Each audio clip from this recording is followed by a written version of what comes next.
Leo dunia inaomboleza kifo cha nyota wa Mamelodi Sundowns na timu ya taifa ya Afrika Kusini Jayden Adams ambaye amekatisha maisha yake. Taarifa za awali zinadai kwamba amejiua Jayden Adams kutokana na msongo wa mawazo uliotokana, kwa sababu zimetolewa mbalimbali. Wengine wanadai kifo cha bibi yake ambacho kilitokea wiki kadhaa nyuma, kwamba kimemnyong'onyesha kwa kiasi kikubwa. Wengine wanazungumzia msongo wa mawazo na vitu kama hivyo.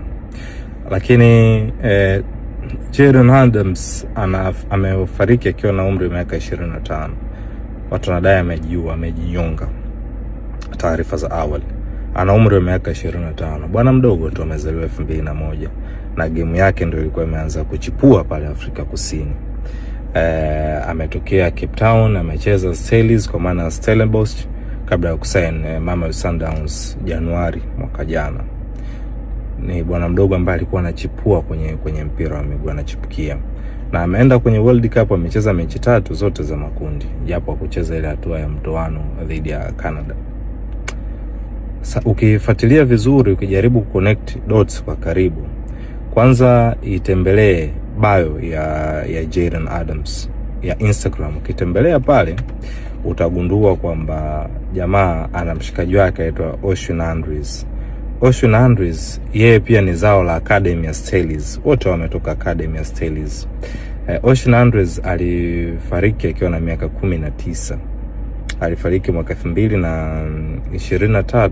Ocean Andrews alikuwa rafiki yake wa karibu sana. Jamaa aliuawa baada ya mechi yao dhidi ya Cape Town Pil, ambapo aliuawa kwa kuchomwa visu. Ocean Andrews akiwa na umri wa miaka 19. Naye kesi yake ni kwamba alitoka kuicaptain timu ya vijana Afrika Kusini under 20 kwenye Kosafa, na game yake ilikuwa inachipua kwa kiasi kikubwa sana, na alikuwa mzaji mdogo zaidi wa Stelis, na kama sio ligi kuu Afrika Kusini kufunga goli ndani ya PSL. Huyu Ocean Andrews ndo alikuwa rafiki yake Jayden Adams. Aliuawa a very tragic death kwa kuchomwa visu. Kwa ukiangalia bio ya Jayden Adams ameandika kabisa RIP best friend. Ameitag account ya Ocean Andrews, rafiki yake, ameitag pale.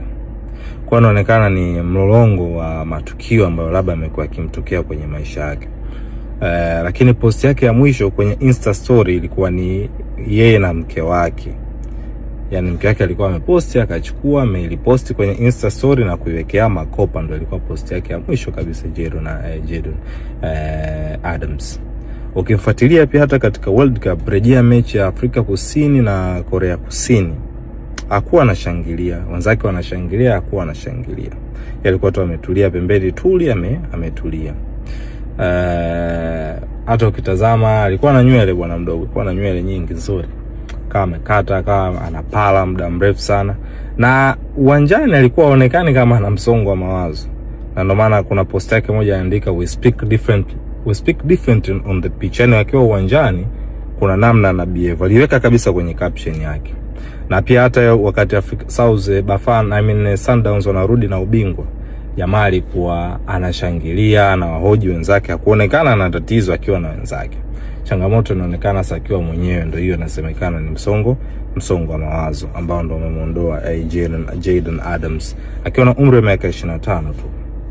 Sasa ukifuatilia pia hata unajua Sundowns hata walipokuwa wanatimiza miaka 50 anniversary, miaka 50 ya Mamelodi Sundowns 2020, Mojeka Madisha alifariki pia.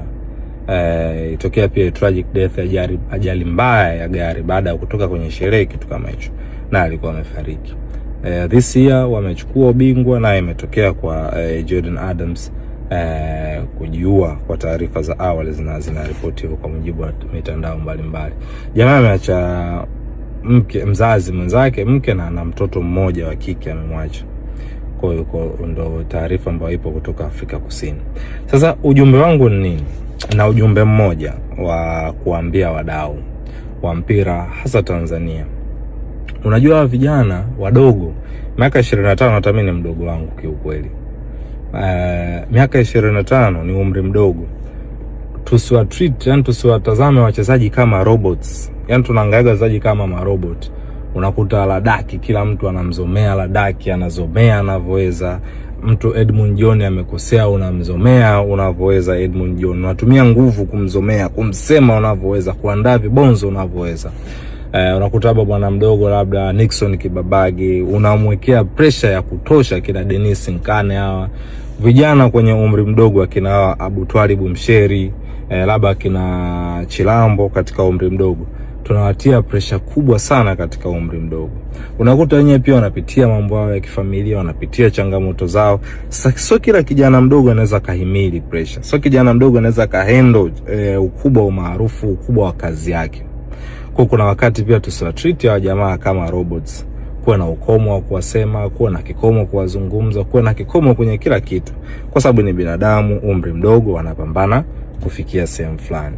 Sema kwamba labda imetokea vipi, lakini hapana. Pia tuwatazame wachezaji kama binadamu, sio kama robots, kwamba wao wapo kwa ajili ya kutimiza furaha zetu tu.